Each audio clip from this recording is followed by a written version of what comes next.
just don't think people are transparent enough about stem cell transplant at all. They don't talk about that enough.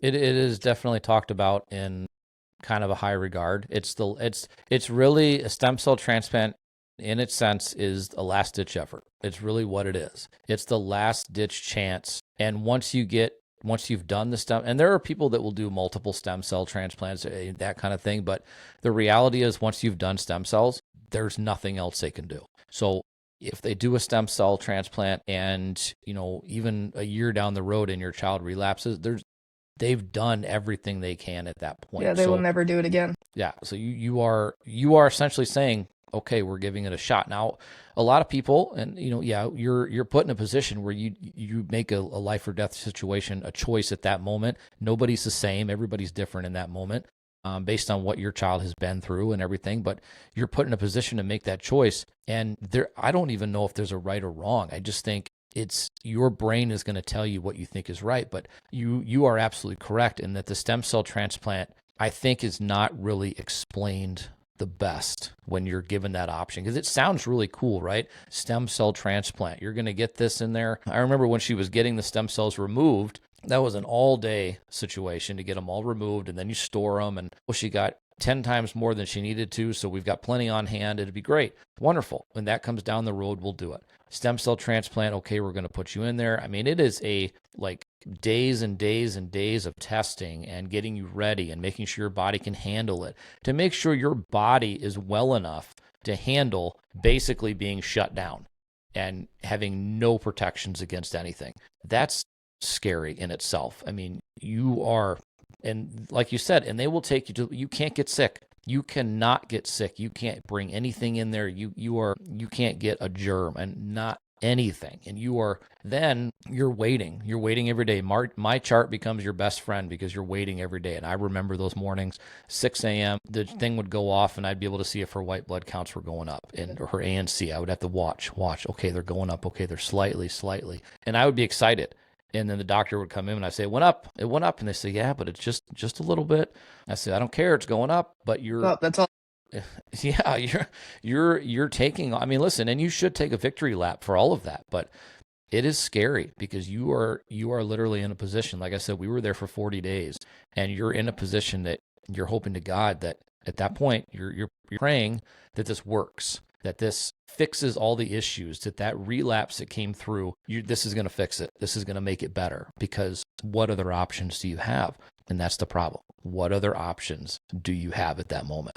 Except the ever famous quote that we get within this community, which is a lot, which is, we just have to wait and see. That's really not an option at all, but that's what we're given. Like, wait and see. We don't want to wait. I want answers, and I want answers now, but that's not reality. And it's like, I wish I could look in a little crystal glass ball and know my son's fate. Sometimes I wish I could just shake it and be like, he's going to beat this, all right? And I want to say yes. I want there to be a big fat yes on that thing.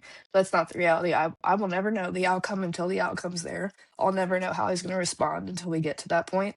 And it's like, right now, because we didn't do stem cell, we're in immunotherapy. And I knew there were side effects, not as bad, but everyone's telling me, like, the pain on day one, wait for the pain on day one. I'm like, what are we all talking about? And I felt like I was prepped for the worst until it actually happened. And just to see your son rolling around, and I'm not trying to be funny, but I'm going to make it funny so people can really understand. Exorcism style, clenching his body and lifting himself off the bed with his feet and his shoulder blades, just tensing his body everywhere and screaming to the point he can't breathe, all over, again, a drug that's supposed to save him. Why are there not any new options? Like, why do we have to put our kids through a severe amount of pain, a severe amount of sickness? I have to watch my kid either vomit profusely 90 times a day on low-dose chemo and crap his brains out, or I have to watch him flail around in pain, and there's not a single thing I can do. And like you said, as a parent, your job is to protect your child. But how can I not protect him from the treatment he has to have? Because, well, they told me what would happen if I stopped treatment. You can't protect your kid. It's one of those situations you can't. You can be their advocate, but you can't protect them from the things that come from treatment. You are You are, unfortunately, with this type of diagnosis, you're on the outside looking in when you should be right there, holding their hand, protecting them from this, letting them know that it's going to be okay. I will tell you that what it does is it brings out innocence that we know, and a heart that we know from these kids, where they're asking us if we're okay. And they're making sure that we're okay, right? Because they're watching how we react when they're going through these things. I know that we tried very, very hard to never break down in front of JC, never make her feel like we were scared, always make her feel like we had an answer or we knew what was gonna, and I would say 9 times out of 10 we didn't. We had no idea what was gonna happen. We just didn't want her to be any more scared or fearful than she already was at a moment like that. And that's something that you put on a parent that I don't think that we're built for. I don't think that our bodies are wired for that, and our brains are wired to watch your kid go through something so incredibly painful or torturous even, and not have an answer as to why it's happening. And going through some of these drugs, they, for us, or for JC, it was tremors. One drug she gave her tremors. That was the methylene blue, actually. It gave her tremors so bad that I thought she was going to sit up and jump out of bed. Her body, she couldn't control it. And also, she would get one chemo drug, a phosphamide, put her in a locked in the box situation for 12 hours, where you could look her in the eyes, but there was nobody there, and she couldn't communicate with you. 12 hours later, she'd wake up like nothing happened. But that's the type of thing that, what the hell are you supposed to do as a parent? Like, your child was just there talking to you, playing a game or laughing with you, and then they're there, but there's nobody home. And that's like, honestly, I'm sorry, but that's where the commercials need to be. That needs to be it. A parent crying on the floor, a parent in the corner not knowing what to do, begging to anybody that will listen, please, God, save my kid. Please do the best you can. A child that is, there's a famous photo out there of a child that's all skin and bones, just standing over a toilet. I think I know what you're talking about. Yeah, that's the commercial. Like, that's it, because we've all been in that exact photo, that exact I think situation. we just all as parents need to come together, and I think we need to make a commercial and put it out there. I think that's the only way it will ever touch. And that's also finding someone who will be willingly to put that on the TV. But I was thinking about that the other day. I was like, it's going to take a bunch of parents coming together and making a real commercial, showing the real stuff, have clips of parents talking, show clips of children really unwell during chemo, and putting it together. I don't think no one else will do that other than the parents who are actually going through it. I don't know how to get a commercial on the TV. I don't either, but listen, you are really kind of putting it in a kind of saying what I think we all feel, and that's the reality of it. And unfortunately, in putting a commercial out there, it's also it comes back to the same thing, that we as parents carry the load of making this difference, making this change, because there's nobody else out there that's going to do it. Now, we can't physically sign bills into law. We can't physically change the budget. We can't physically force politicians or Washington or whatever to change it, but it's us that is going to carry the load of all that. It is organizations that are, through philanthropic efforts, that are putting the money out there to fix these things. It's us that are caring for the families, because nobody else is going to do it. And the more of us that come together, I would say fortunately and unfortunately. Fortunately, this community is massive, and we're not going to be quiet. Unfortunately, this community is massive, and it continues to get bigger. It is one of those things where people say, well, it's not that big of a deal. It's not that bad. It's rare. It's classified under the Rare Diseases Act, which I think is bullshit, and that should be changed. And I think that, and I've said it a million times, and I'll say it again, anybody listening, walk outside of your house right now, walk 10 houses either way, and I guarantee you will find a family connected to pediatric cancer in some way. Whether it's their child is currently going through it, their child has gone through it and or has passed, or their family member is going through it, that you will know. You will find somebody. There is no way in hell that we can continue to act as if this is not a problem, or that it is getting better. That number when our daughter was diagnosed in 2020 was 43 kids a day. It is now 47 kids a day. Obviously, that's an issue. There's 1,800 kids dying every single year. Every single year, 1 in 5. That's not okay. Like, I think that anybody that turns their back on this is literally saying, without saying it, that one child is acceptable loss if you can save the four. They don't And care until it's their child. They never will. I saw St. Jude commercials my whole childhood. I was like, wow, that's really sad. I was like, that child's really sick. And I never really paid any mind to it. I was a kid. I was like, that's a sick kid. Grew up as an adult. You see the commercial occasionally, don't hear about it. And then it's your child. And now suddenly you care. And now you're like, why aren't there commercials? Why isn't this on the news more often? Why isn't it here? Why isn't it talked about? Why isn't it more funded? I think none of these people ever care until they are literally put in the situation where they have to care. And it's a shame. yeah, well, we're in that sense, we're conditioned to believe, based on what we see on TV or what we hear on the news, we're conditioned to believe that the problem's not that big of a deal. Or if our child is diagnosed with cancer, that it's going to be okay, right? It's not that bad. The kids are still, they don't have hair, but they're still smiling. There's no issue. So we shouldn't be scared about anything, right? Like that's what we're forced to believe. And then you get put into this, and then you see everything behind the scenes, and then you wonder, why was I never really given the full information about this? It's like getting hired, for a job, and then they put you in a totally different position that you didn't get hired for. Like that, we're getting put into this, and we have nothing to go off of. And you're okay. Here's a social worker with your book of resources or your folder of organizations or whatever. Here's your Make-A-Wish. Again, nobody understands Make-A-Wish, right? Everybody looks at Make-A-Wish like, okay, that's only for dying kids.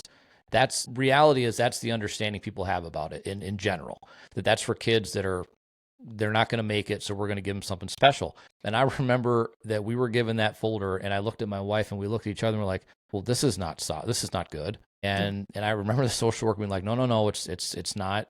It's for anybody going through something like this. It's yada yada. It's explained in a better way. And I think now I have a better understanding of Make-A-Wish, and I've done an interview with them as well, and I it's a better understanding of what's going on. But in the initial diagnosis stage of that, or initial hospital stay, you're given that packet and you see Make-A-Wish, you're like, oh shit.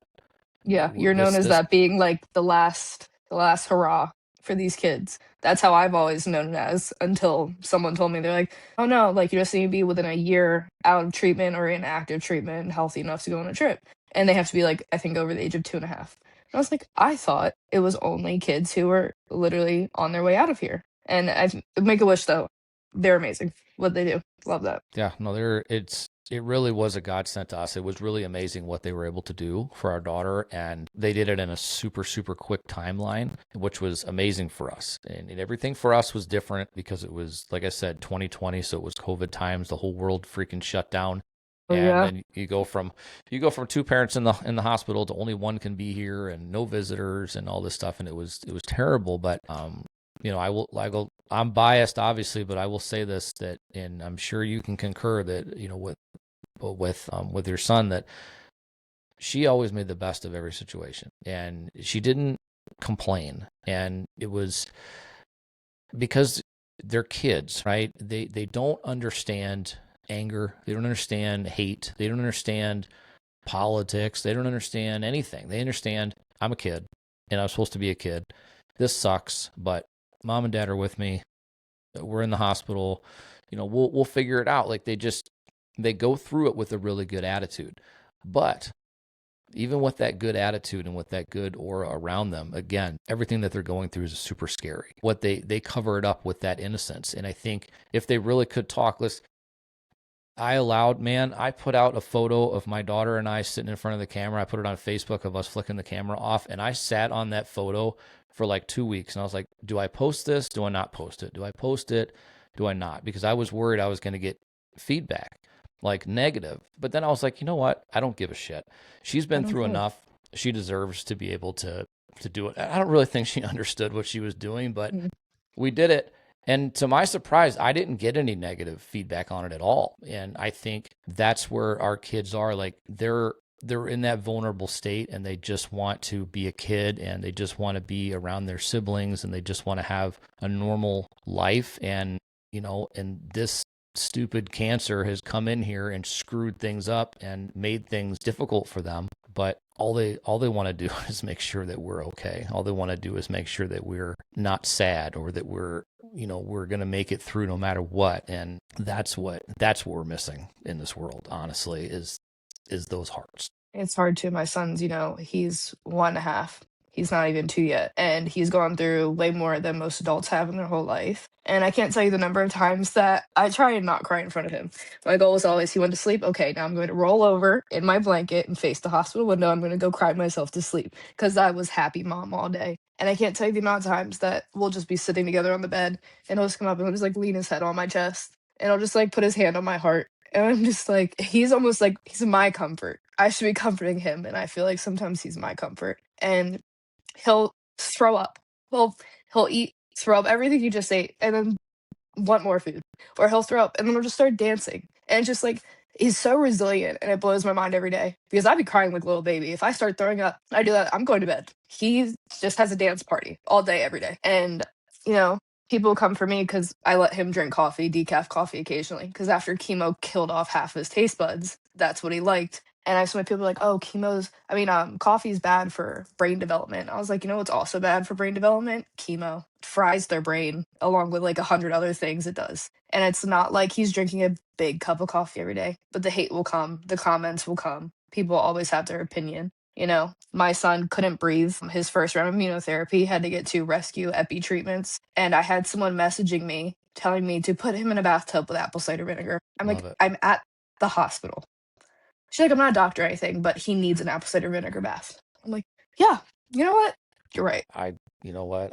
Like I said, it's the internet doctors, man. They are incredible, and anything out there that can possibly save a child or make it good, they're going to tell you that this is how to fix it. It's truly mind blowing. I think not even that kind of knowledge, if you will. I think it's mind blowing that people would actually repeat it, or to say it to a mother or a father or a family going through this, that this is what they need. Like, please, kindly just take it somewhere else, because it's not, we don't want your unsolicited religious advice. We don't want your unsolicited medical advice.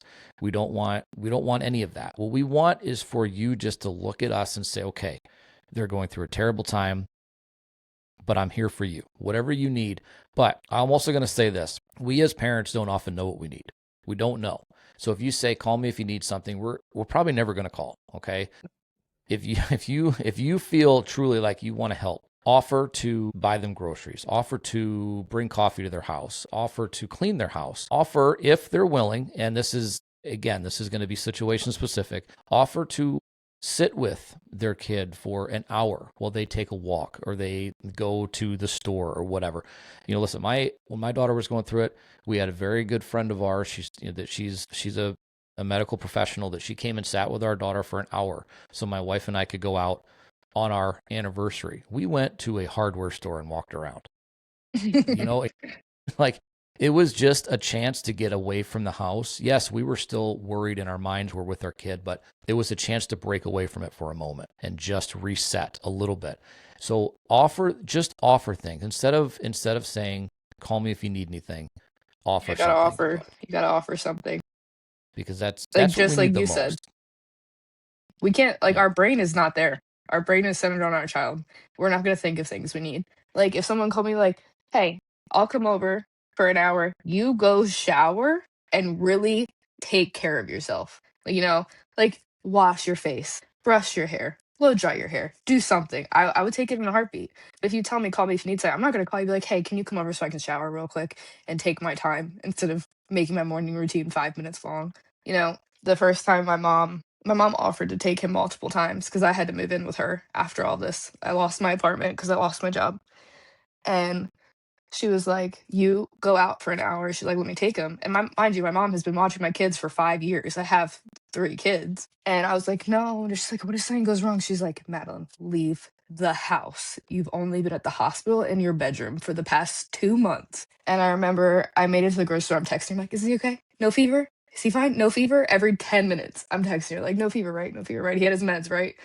And it's just like, it's a whole different world. And I hate that. I hate that life has to change so drastically after a diagnosis, but it is like a whole new life. It's almost like you hit the reverse button. Yeah, and he's no, starting over. it's something that, again, it's that insight. This is what I want people to hear and see, is because this is the reality behind everything. Yes, it's the gruesome hospital stays. It's all of that. It's the medical procedures. It's the surgeries. It's the chemotherapy. It's the kids being sick, and you're always on cleanup mode. You become a doctor, a nurse. You become everything. Their caretaker.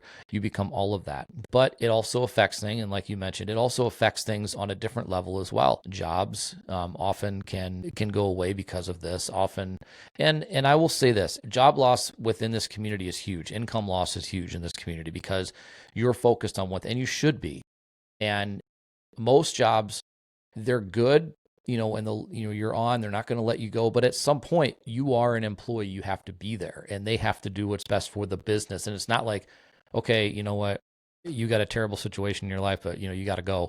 It's at some point it's a business, right? But this is a big thing, and you had to move, and you have to make changes, and you have to do all this kind of stuff, and that's the reality behind everything. This disease destroys relationships. It breaks up marriages. And it's like, it is so much dirtier than I think what we are kind of fed to believe is all. Your kid is sick. Okay, your kid is sick, but that also means that every time one of your other children gets a bruise or a cut or a scrape or a cough or a headache, you're like, shit. Is it happening again? Is it happening to them? Like now you're on edge for the rest of your life. Your anxiety is through the freaking roof, and you can't shut that off. So again, these are all these different aspects that people don't really associate with it.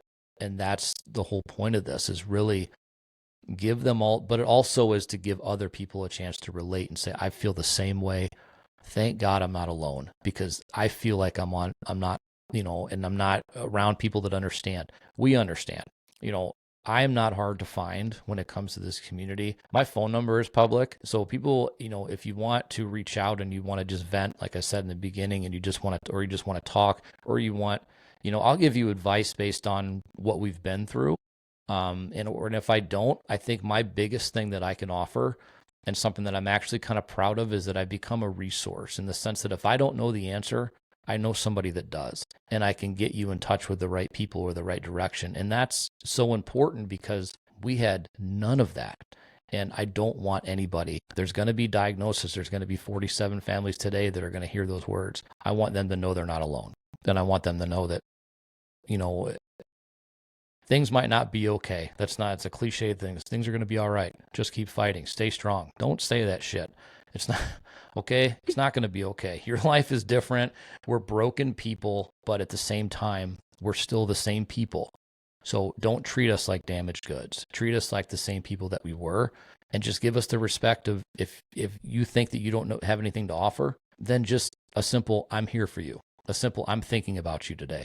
Whatever. That's what I It like. doesn't, I'm thinking about you.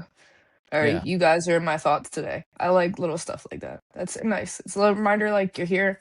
I didn't forget about you, but I don't know what to tell you. So I'm just letting you know I'm here. I also like telling people, my favorite thing is, when a mom comes to me, or a dad, recently child was diagnosed with cancer, I'm like, I'm sorry that you're becoming part of this community, but this is top notch, one of the best communities you could be in. The people you will meet Yep. are amazing. I'm sorry you're That's here, but you're in one of the best spots, because there are so many people here that will make sure you're not alone. that is 100% true, and I will say it till the end of time, is that this is a community that nobody wants to be a part of, but a community now that my family and I would go scorched earth for any day, because it is a group of people that truly care and truly want the best. And even those that have met the untimely loss of their child, we still want the best for everybody else, and we want to hear about your victories. We want to hear about things that are going well. Like we don't ever want to be closed off because of what we've gone through. We want everybody to succeed in this. And that's the biggest thing. I've never been a part of a group of people in my life that was like that didn't care about anything else that was going on. We're not separated by race, religion, politics. We're not separated by that. we can have disagreements about that stuff like human beings do, but as a community, we're one, and we do the best that we can to speak as one group, because when we speak in one voice, then everybody hears us, and it's very hard to tune us out. So it's really important that we continue to share these stories and continue to talk about it. And please don't ever be afraid to ask questions. Like, that's the biggest thing. Anytime if it comes up and I have to say, yes, I have 3 daughters. I have a 19-year-old, a 17-year-old, and an 8-year-old that's in heaven. Oh my God, I'm so sorry.